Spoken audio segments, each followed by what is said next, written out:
Direct ಆಗಿ ವಿಷಯಕ್ಕೆ ಬರೋಣ. ಬಿಗ್ ಬಾಸ್ ಕನ್ನಡ ಸೀಸನ್ 13 ಶುರುವಾಗ್ತಾ ಇದೆ ಅನ್ನೋ ರೀತಿನಲ್ಲಿ ಒಂದು ಟೀಸರ್ ಅನ್ನ ರಿಲೀಸ್ ಮಾಡಿದ್ರು. ಹಾಗೇನೆ ಒಂದು 14ರಿಂದ 15 ಸೆಕೆಂಡ್ ಇತ್ತು ಅದು. ತುಂಬಾನೇ ಇಂಟ್ರೆಸ್ಟಿಂಗ್ ಆಗಿ ಕೂಡ ಇತ್ತು. ಗೋಲ್ಡನ್ ಕಲರ್ ಅಲ್ಲಿ ತುಂಬಾ ಜನ ಸೂಟು ಬೂಟ್ ಹಾಕೊಂಡು ಕ್ಯಾಮ್ರಾದ ಕಡೆ ಮೂವ್ ಆಗ್ತಾ ಇದ್ರು. ಹಾಗೇನೆ ಎಲ್ಲರೂ ಕೂಡ ಸೆಂಟ್ರಿಗೆ ಬರ್ತಾರೆ. ನಂತರ ಲೋಗೋನ ರಿವೀಲ್ ಮಾಡ್ತಾರೆ. ಬಿಗ್ ಬಾಸ್ ಕನ್ನಡ ಸೀಸನ್ 13 ಅಂತ ಕೂಡ ಮೆನ್ಷನ್ ಮಾಡಿದ್ದಾರೆ. ಜೊತೆಗೆ ಸಮಥಿಂಗ್ ಸ್ಪೆಷಲ್ ಅಂತ ಕೂಡ ಕೊಟ್ಟಿದ್ದಾರೆ. ಸೊ ಇಲ್ಲಿ ತುಂಬಾ ಜನರಿಗೆ ಇವಾಗ ಬರ್ತಾ ಇರೋ ಕ್ವಶನ್ಸ್ ಏನಪ್ಪಾ ಅಂತಂದ್ರೆ, ಮತ್ತೆ ಅದಕ್ಕೆ ಉತ್ತರವನ್ನು ಕೂಡ ಕೊಡ್ತಾ ಹೋಗ್ತೀನಿ ಇದೇ ವಿಡಿಯೋನಲ್ಲಿ. ತುಂಬಾ ಜನ ಕೇಳ್ತಾ ಇರೋದು ಯಾವಾಗ ಶುರು ಆಗುತ್ತೆ ಬಿಗ್ ಬಾಸ್, ಡೇಟ್ ಫಿಕ್ಸ್ ಆಯ್ತಾ? ಇದು ಮೊದಲನೇ ಕ್ವಶನ್. ಇನ್ನು ಸೆಕೆಂಡ್, ಬಿಗ್ ಬಾಸ್ ಎಷ್ಟು ದಿನಗಳ ಕಾಲ ಇರುತ್ತೆ?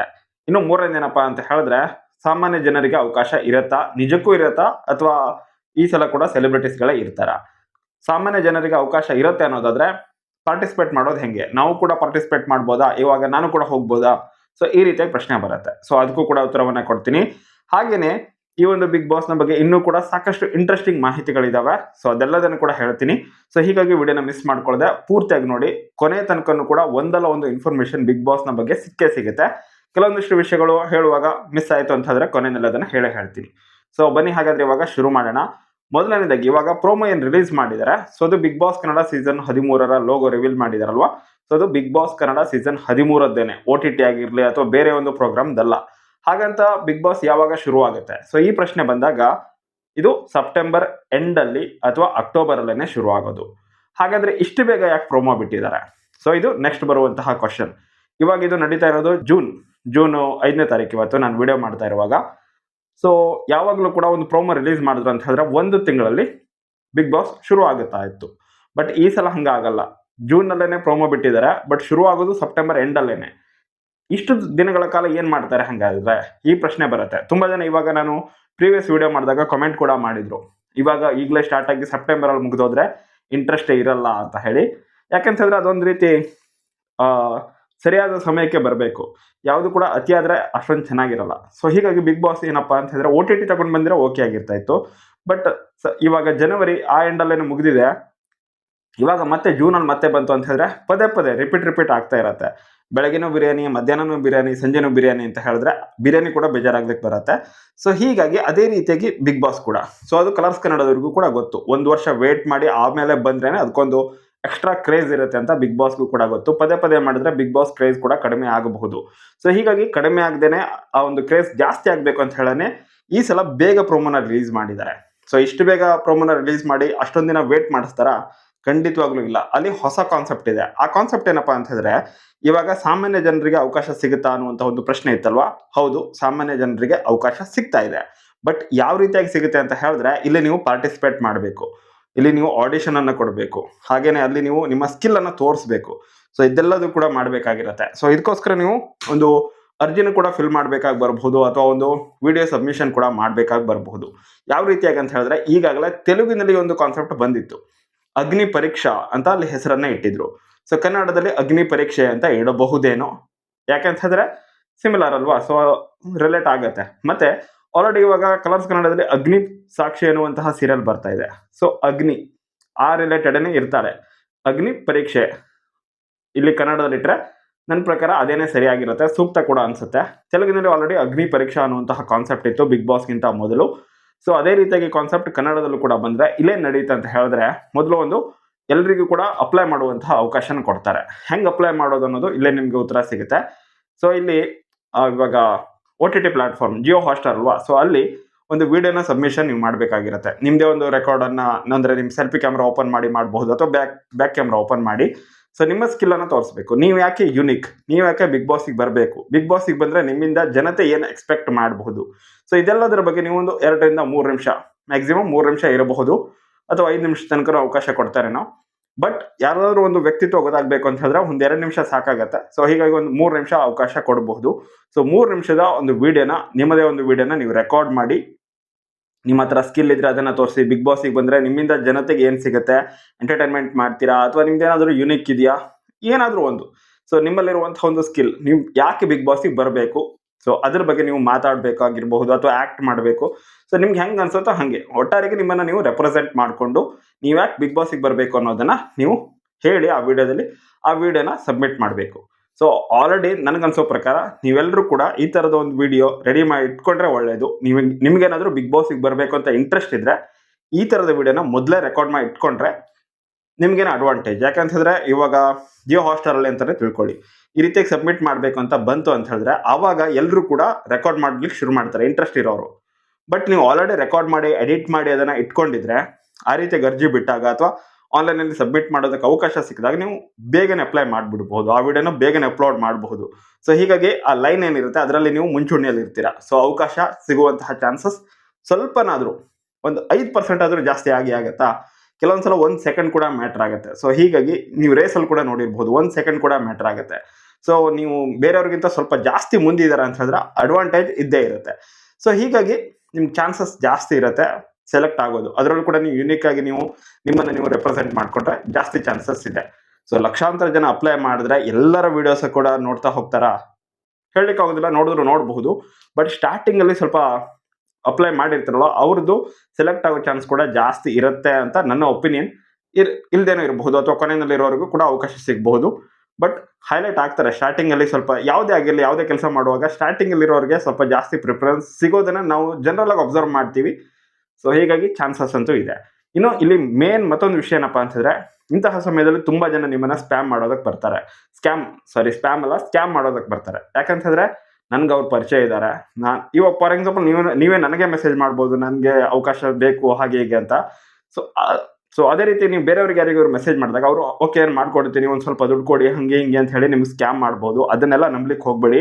ಬಿಗ್ ಬಾಸಲ್ಲಿ ಸೆಲೆಕ್ಷನ್ ಮಾಡುವಾಗ ಈ ರೀತಿಯಾಗಿ ದುಡ್ಡು ತಗೊಳ್ಳೋದು ಅದೆಲ್ಲ ಇರಲ್ಲ. ಸೊ ನಿಮ್ಮ ಸ್ಕಿಲ್ ಏನಿದೆ ಮತ್ತು ನಿಮ್ಮಿಂದ ಎಷ್ಟು TRP ಬರುತ್ತೆ, ಸೊ ಅದೇ ಮ್ಯಾಟ್ರ್ ಆಗೋದು. ಯಾಕಂತಂದರೆ ನಿಮ್ಗೆ ದುಡ್ಡು ಕೊಟ್ಟು ಅವ್ರು ತಗೊಂಡ್ರೆ ಅವ್ರಿಗೆ ದುಡ್ಡಲ್ಲ ಇಂಪಾರ್ಟೆಂಟ್. ಮೇನ್ ಆಗಿ ಅಂದರೆ ದುಡ್ಡು ದುಡಿತಾರೆ, ದುಡ್ಡೇನು ಇಂಪಾರ್ಟೆಂಟೇ. ಬಟ್ ನಿಮ್ಮಿಂದ ತಗೊಳ್ಳುವಂತಹ ದುಡ್ಡು ಅಷ್ಟೊಂದೇನು ಇಂಪಾರ್ಟೆಂಟ್ ಆಗಿರಲ್ಲ. ನಿಮ್ಮ ಹತ್ರ ಏನಾದರೂ ಸ್ಕಿಲ್ ಇದ್ದರೆ ನೀವು ಬಿಗ್ ಬಾಸಲ್ಲಿ ಜಾಸ್ತಿ ಹೈಲೈಟ್ ಆದರೆ ಅದರಿಂದ TRP ಬರುತ್ತಲ್ವಾ. ಸೊ ಅದರಿಂದನೇ ಅವರಿಗೆ 100 ಅಲ್ಲ 1000 ಪಟ್ಟು ಜಾಸ್ತಿ ಪ್ರಾಫಿಟ್ ಆಗುತ್ತೆ. ನೀವು ಕೊಡುವಂತಹ ಅಮೌಂಟ್ ಏನೂ ಇಲ್ಲ. ಸೊ ಹೀಗಾಗಿ ಏನಪ್ಪ ಅಂತಂದರೆ ಆ್ಯಕ್ಚುಲ್ ಅದು ವಿಷಯ ಇದೆ. ನನಗೆ ಯಾರು ಪರಿಚಯ ಇದ್ದಾರೆ, ನಾನು ನಿಮ್ಮನ್ನ ಒಳಗಡೆ ಕರ್ಕೊಂಡು ಹೋಗ್ಬಿಡ್ತೀನಿ ಹಾಗೆ ಹೀಗೆ ಅಂತ ಹೇಳಿ ನಿಮ್ಮನ್ನು ಸ್ಕ್ಯಾಮ್ ಮಾಡೋದಕ್ಕೆ ಅವ್ರು ಮುಂದಾದರೆ ತುಂಬ ಜನ ಮುಂದಾಗಬಹುದು.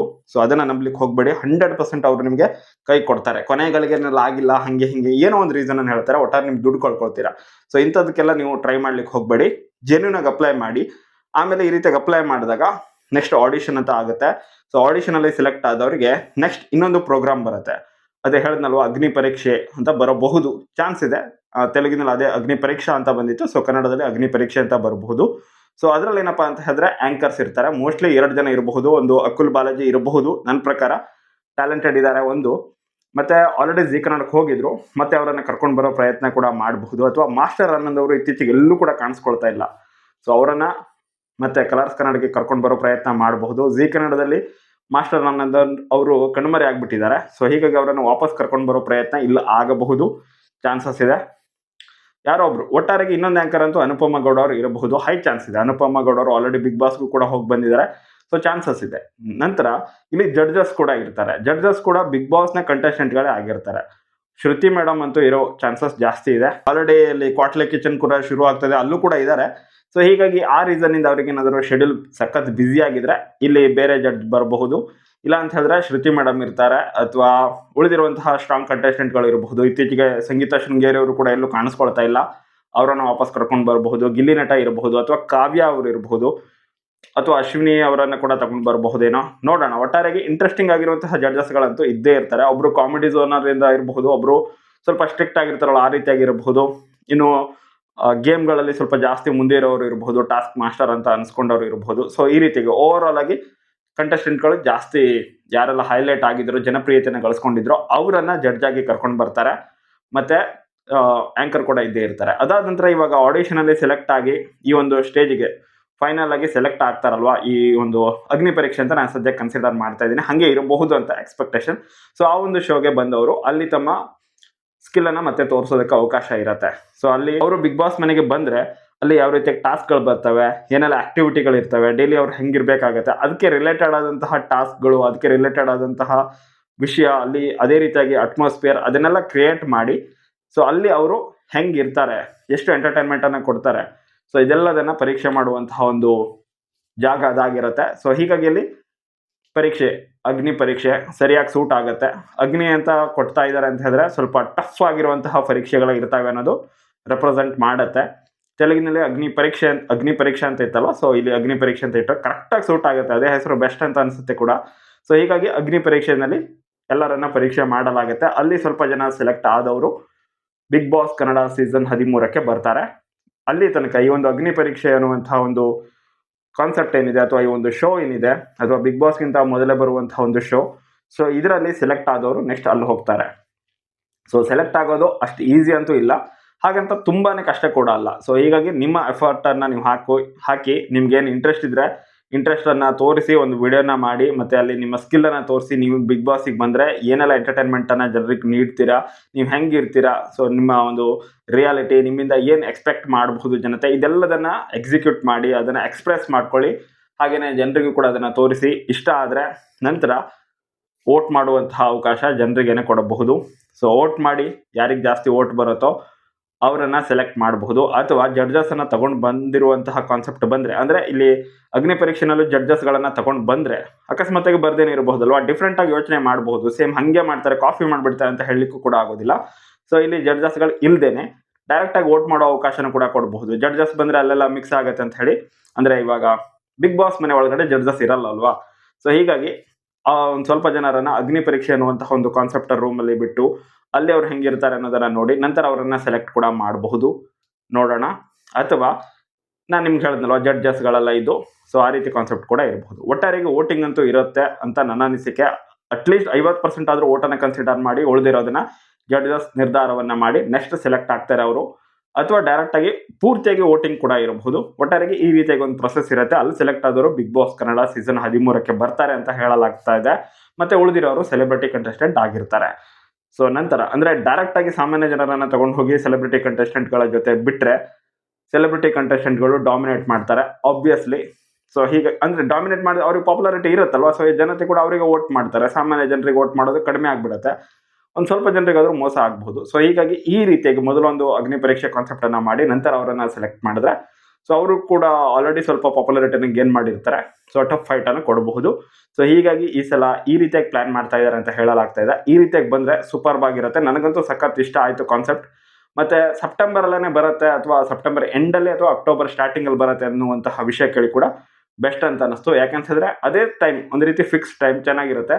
IPL ಹಾಗೆ ಬೇಸಿಗೆನಲ್ಲಿ ಬರುತ್ತೋ, ಬೇಸಿಗೆ ರಜೆನಲ್ಲಿ ಬರುತ್ತೋ, ಹಾಗೆ ಇದು ಕೂಡ ಅಕ್ಟೋಬರ್ ಟೈಮಲ್ಲಿ ಬರುತ್ತೆ ಅಂತ ನಮ್ಮ ಮೈಂಡಲ್ಲಿ ಫಿಕ್ಸ್ ಆಗಿರುತ್ತೆ. ಅದಕ್ಕೆ ನಾವು ಅಡ್ಜಸ್ಟ್ ಆಗಿರ್ತೀವಿ ಕೂಡ. ಸೊ ಸಡನ್ನಾಗಿ ಬೇಗ ಬಂದರೆ OTT ಸೀಸನ್ ಬಂದರೆ ಓಕೆ, ಅಕ್ಸೆಪ್ಟ್ ಮಾಡ್ಕೊಳ್ಬಹುದು. ಬಟ್ ಡೈರೆಕ್ಟಾಗಿ ಈಗಲೇ ಬಿಗ್ ಬಾಸ್ ಶುರು ಆಗಿಬಿಟ್ಟು ಸೆಪ್ಟೆಂಬರಲ್ಲೇ ಮುಗಿದೋಗ್ಬಿಟ್ರೆ ಮತ್ತೆ ಬೋರಿಂಗ್ ಅಂತ ಅನ್ಸೋದಕ್ಕೆ ಶುರು ಆಗುತ್ತೆ. ಅಥವಾ ತೀರಾ ಜನವರಿ ತನಕ ಡ್ರ್ಯಾಗ್ 6 ತಿಂಗಳು ಬಿಗ್ ಬಾಸ್ ಮಾಡಿದ್ರು ಕೂಡ ಬೋರ್ ಆಗುತ್ತೆ. ಸೊ ಎಷ್ಟು ಬೇಕೋ ಅಷ್ಟರಲ್ಲೇ ಇದ್ದರೆ ಚಂದ. ಸೊ ಜನರಿಗೂ ಕೂಡ ಇಷ್ಟ ಆಗಬಹುದು.